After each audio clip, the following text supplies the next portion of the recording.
Hi everyone, I want to quickly go through the four horsemen and the antidotes to each one so that you can start repairing your relationship. So the first one, real quick, is criticism. And remember that criticism is attacking somebody's character or their personality. So this would look like, you're so stupid, why are you so lazy, you're ugly, all those bad things that you do when you criticize somebody.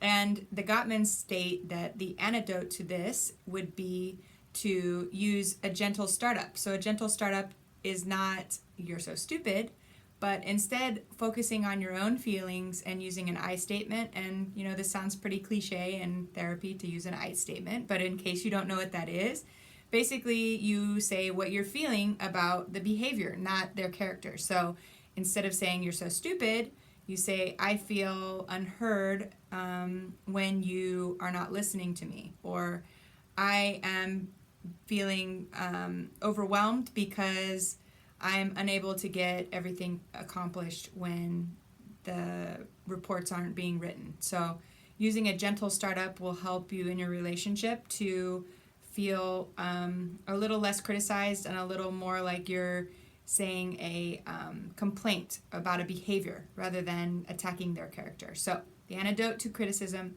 is gentle startup.